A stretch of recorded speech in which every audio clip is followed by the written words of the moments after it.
A. Komputer dan komponen penyusunannya. Secara umum, komputer adalah peralatan elektronik yang menerima masukan data, mengolah data, dan memberikan hasil keluar dalam bentuk informasi, baik itu berupa gambar, teks, suara, maupun video. Secara sederhana, sebuah komputer menerima masukan dari peranti masukan, memproses masukan tersebut, dan menghasilkan output.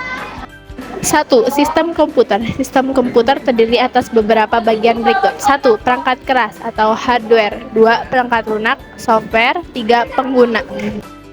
A. Perangkat keras, hardware. Perangkat keras komputer, hardware, adalah komponen fisik pada komputer yang dapat disentuh, dilihat, atau dipindahkan.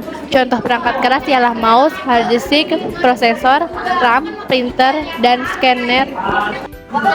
B. Perangkat lunak atau software. Perangkat lunak adalah kode-kode program yang dibuat menggunakan bahasa pemrograman. Contoh perangkat lunak ialah sistem operasi, aplikasi, dan lain sebagainya. Sistem operasi yang banyak dipakai saat ini ialah Microsoft Windows, MacOS, dan Linux, sedangkan perangkat lunak lain yang menjadi sistem operasi ponsel pintar adalah Android. C. Pengguna. Pengguna adalah orang yang menggunakan atau mengoperasikan komputer. Pemahaman lebih lanjut tentang pengguna dapat ditemukan pada materi dampak sosial informatika. 2. Jenis-jenis komputer. Komputer mikro merupakan komputer yang memiliki ukuran paling kecil dibandingkan dengan jenis komputer lainnya dan menggunakan mikroprosesor sebagai CPU atau unit pemrosesan utama. Contoh dari komputer mikro antara lain ultrabook, permainan konsol, telepon pintar, dan tablet.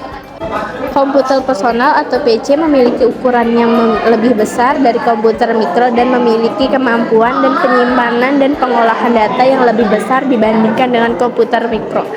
Dan dibuat untuk penggunaan personal, PC dapat berbentuk desktop untuk diubah tubuh meja atau dibawa kemana-mana atau laptop. Mini PC merupakan komputer peralihan dari komputer personal ke komputer mini yang dipakai industri, biasanya dipakai untuk industri kecil atau personal untuk keperluan profesional atau industri kecil. Mini komputer berbeda dengan komputer personal. Komputer mini berukuran lebih besar dan mempunyai kapasitas memori maupun memproses yang lebih besar. Mini komputer dipakai menunjang kebutuhan pengolahan informasi perusahaan skala menengah.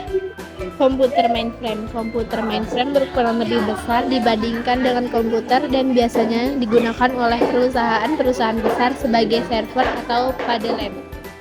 Superkomputer. Superkomputer memiliki kemampuan untuk melakukan turunan perintah atau instruksi per detik yang dapat dihitung dalam floating point operation per second, sama seperti mini komputer dan mainframe. Pengguna superkomputer biasanya ialah perusahaan atau organisasi besar, misalnya NASA, yang menggunakan dalam meluncurkan dan mengendalikan pesawat.